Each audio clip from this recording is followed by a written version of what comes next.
mindset udah berubah, nicknya udah berubah. Karena orang udah pengen gitu, tapi orang nggak pernah lihat. Kalau basic yang paling bawah, pasti orang ambil. Naik tingkat keduanya, safety needs, protection, security. Nggak ada orang habis minum langsung, mohon maaf ya, langsung sakit perut jarang. Karena airnya udah steril ya. Jadi ada protectionnya.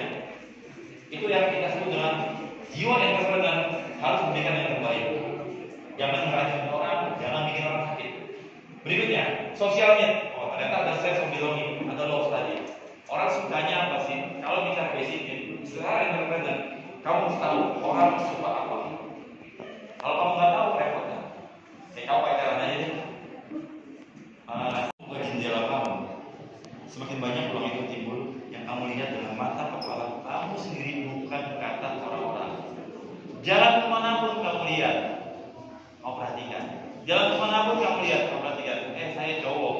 Ini cowok yang ada di depan kamu. Kadang-kadang saya belanja ke pasar loh, ikut mama saya dulu. Saya mau tahu nawar bagaimana. Kenapa sih emak-emak kalau nawar itu kayaknya kalau dikasih puas banget. Walaupun belum tentu itu lebih murah, belum. Artinya dari prosesnya bisa tahu. Oh, ternyata orang punya kayak gini. Oh, ternyata orang punya kayak gitu. Oh, bisa ya bahannya kayak begini. Perhatikan dulu sekitar kamu. Yang mana menurut kamu berpeluang dan kamu interest tertarik, itu yang mau bidik duluan. Syukur sih, kamu gandeng siapa yang mungkin barangkali bisa jadi entah pemodal, entah kondisinya adalah yang memang support kamu. Yang pasti sih, mama, papa, orang tua. Bahkan saya, mama, ya saya ada undangan sedikit nih ya. Barangkali pacar kalian lah yang bisa dukung. Kenapa tidak? Mungkin di SMA, SMP mungkin dilarang pacaran, mungkin saja orang tua kalian. Tapi saya bilang kalau itu positif, kenapa tidak saling mendukung? Karena kadang-kadang yang menjadi poin di mana kita tahu ya, ada penyemangat hidup. Walaupun bahkan jauh udah maju dulu saya waktu banyak keliling di beberapa negara, saya lihat orang dulu masak dapur terbuka, bahkan masak dalam kita keren banget. Dulu ada QRIS di Indonesia, saya lihat negara banyak QRIS. Oh keren banget, buat begini tanpa tulis kan?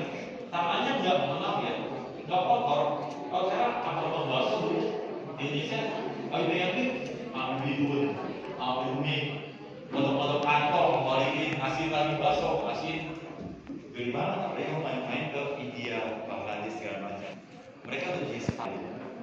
Apakah itu enggak juga sih? Tapi itu yang menjadikan kamu jangan contoh kayak gitu maksud saya. Jadi sekali lagi nggak mungkin kalau kamu buka banyak di dalam kamu.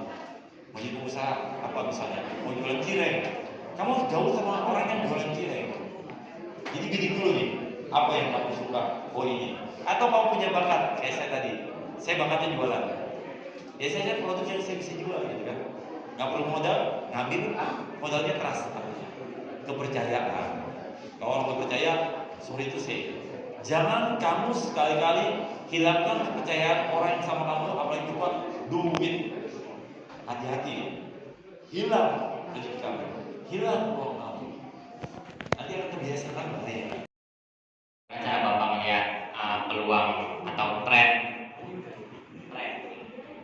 bisnis yang sedang ramai sekarang, lalu bagaimana cara Bapak mengatasi atau menghindari bisnis dari kebangkrutan atau kalau bisnisnya itu sudah mulai kurang diminati oleh masyarakat itu Pak, dan kalau boleh rekomendasi buku Pak. Oke, makasih ya. Pertanyaannya memang itu menjadi basic Gen Z ya. Tadi saya bilang, kalau kita melihat tren itu banyak. Anak-anak sekarang saya lihat, saya kagum sama anak Gen Z. Dunia dalam genggaman. Saya lihat anak-anak SMA yang ya punya lah, pokoknya ya, udah banyak yang saham. Pertanyaannya Pak, bagaimana belajar saham? Simpel jawabannya. Belajar saham dari orang yang memang bapaknya, emaknya, pokoknya isinya main saham. Dr. Sutrisna, narasumber cara menjadi entrepreneur di era Gen Z. High risk pasti hasilnya high return lah. Pasti tinggi, tapi kalau kondisinya terpuruk, saya nggak merekomendasikan. Walaupun itu ngetren saat di anak Gen Z main saham, tapi saya tidak merekomendasikan apa itu. Tahu judi? Ya, buat saya selaku dosen itu judi ya. Kenapa saya bilang judi? Karena saat kamu menang pasti ada yang kalah. Di mana kamu katakan kamu kalah atau menang? Di saat Saat kau beli, wah saya beli murah nih, saya jual mahal, itu untung. Kalau kamu mau jual bagaimana? Ya nggak tahu. Oke, tadi pertanyaan berikutnya, kalau saya bilang tren, itulah yang tren saat ini di Gen Z. Saya banyak melakukan penelitian, anak-anak Gen Z banyak berani dengan salah orang di era. Saya kagum sih, tapi risikonya high risk banget gitu ya. Padahal banyak sekali bisnis yang bisa dilakukan, tapi dia ternyata punya gandengan atau mentor yang lumayan kuat. Makanya saya bilang nggak punya mentor yang kuat, minimal punya teman yang memang ngeling, nyangkol, baik, bersahabat, tim yang hebat bisa kamu kantolin dia. Tadi pertanyaan berikutnya, bagaimana kita melihat kalau saatnya kita mau bangkrut atau kita lanjut atau nggak lanjut? Itu pertanyaan yang memang menurut saya ya, harus punya deadline. Saya lagi membangun satu bisnis baru lagi, saya cuma kasih waktu 3 bulan. Saya bilang sama tim saya, kamu saya gali 3 bulan dengan angka rupiah sekian. Saat 3 bulan kamu sudah mencapai yang kecil, soal itu kamu saya pecat. Jadi sebagai Gen Z, bila kamu punya modal tertentu, jangan kamu tergantung sama mentor kamu yang angka rupiahnya tak terhingga. Jangan. Batasi diri kamu pada level yang Tuhan kamu layak. Tentukan hari ini. Mulai hari ini. Saya butuh 10 juta. 10 juta habis, saya goodbye. Kalau kamu bisa maju selama ke depannya, ya kenapa tidak? Kita akan gedein lagi. Makanya harus berlanjutan, betul nggak? Makanya bisnis itu semata-mata ya susah kontrolnya. Tadi pertanyaan, gimana saya tahu bangkrut atau bangkrut? Sampai kapan saya bertahan atau lanjut? Dari data keuangan kan? Kalau kamu nggak catat, gimana kamu bisa tahu? Oh pakai duit, nggak ada catatan. Based on produk tadi, kenapa? Kalau produknya memang udah kadaluarsa, udah mau kadaluarsa, udah mau habis expired, kamu harus jual kan? Rugi juga rugi kamu jual. Bahkan kemarin sempat saya tanya, pikiran nggak sama kalian? Kalau diskon berapa 10%, bicara produk ya, itu yang jualan rugi apa enggak? Siapa yang rugi angkat tangan? Jual diskon berapa persen? Dibilang rugi. Siapa yang bilang rugi? Angkat tangan. Nggak ada yang angkat tangan. Siapa yang bilang untung? Angkat tangan. Jadi kacau lagi nih. Masih banyak yang angkat tangan. Yang lain ya masih bingung. Jual jangan. Jual jangan. Kasih tahu ya. Bagi yang ragu-ragu menjual itu barangnya busuk basi. Kamu udah pasti bakal rugi. Enggak. Yang dua pertama yang dijual masih untung nggak? Saya kasih jawaban. Untung. Kenapa? Barangnya keluar. Belum nggak? Untung. Kenapa? Nggak ada gudang lagi, nggak ada listrik lagi, nggak ada security lagi yang jaga. Gudangnya bisa dipakai buat yang lain. Betul nggak? Yang rugi tadi, betul nggak? Betul rugi. Kenapa rugi dia? Karena dia bikinnya mahal, betul nggak? Tapi daripada posisi duitnya tetap di situ aja, mendingan dia diputerin, beli bahan baku baru. Betul nggak? Yang tadi nggak mau jual, yang diemanya nggak angkat tangan, itu pasti rugi. Nunggu bangkrutnya aja. Kenapa? Basi, busuk, dibuang. Itulah entrepreneur. Jangan pernah kamu rugi, tapi jangan juga jual janji. Oke, ada lagi yang mau tanya?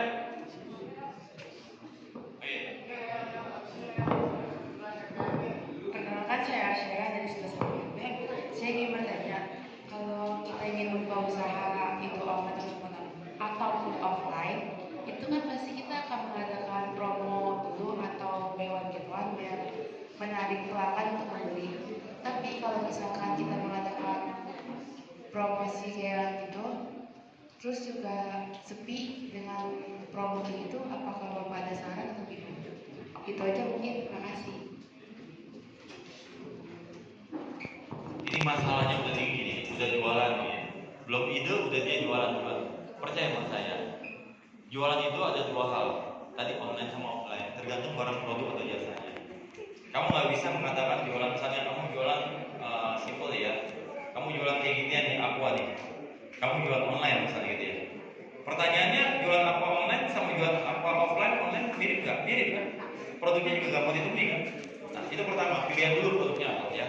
Harus dipilih. Kedua, kalau kamu bicara promo, buy one get one, pertanyaan cuma satu. Produknya balik lagi. Kalau produk kamu makanan, jangankan buy one get one, atau memang posisinya buy one get three, gratis juga harus kamu lakukan. Kalau bicara makanan. Tapi kalau memang barang-barang produksi, saya kasih sama kamu tadi ya. Ada yang tadi saya lempar contohnya ya. Diskon 80%. Saya balik dulu sebelum jawab pertanyaan kamu, saya rubah logika mindset kamu berpikir. Saat orang jual diskon 80%, menurut kamu yang belinya nambah atau kagak? Yang bilang nambah angkat tangan, buruan. Yang bilang kagak, angkat tangan. Nggak ada yang angkat tangan. Masih ada yang nggak angkat tangan juga. Ada dua versi berarti. Yang ragu sama yang nggak jawab. Saya kasih tahu ya. Sebelum tadi jawaban kamu, saya kasih tahu. Saat orang diskon 80%, bisa saja penjualnya ya tidak mendapatkan kenaikan jumlah pelanggan. Kok bisa ya Pak ya? Bisa. Kenapa? Karena dia ngeborong. Buat ditimbun. Dia buat jual lagi. Karena produknya murah, betul nggak? Jiwa entrepreneurnya terusik. Wah murah nih, beli kan?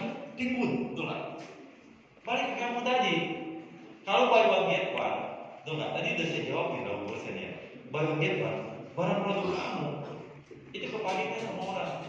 Terus kamu belinya bagaimana? Produksinya bagaimana? Kalau jumlahnya cuma kecil, jangan pernah coba-coba, apalagi kamu mau beli sama orang lain. Jangan coba-coba buy one get one. Buy one get one bisa dilakukan kalau memang proses produksi kamu kuasai. Atau mungkin kamu memang menguasai basicnya dari awal adalah itu barang kamu bukan barang orang lain. Ya. Jadi nggak ada tuh. Kalau bicara promo, promonya bagaimana? Simpel aja. Kalau bicara promo, ada yang berbayar, ada yang nggak berbayar. Saat posisi saya melakukan analisis marketing, saat saya mau promo di mana Papua, saya mau operasi di Papua. Dari tangan kamu tuh udah bisa saya broadcast orang Papua. Nih, besok hari Senin saya mau ke Papua. Saya broadcast dari sini. Saya mau hanya location Papua yang di broadcast. Dia orang buka Instagram, dia bisa buka ke sana. Udah cantik saat ini. Kamu kamera di mana? Di Budi Dharma. Kamu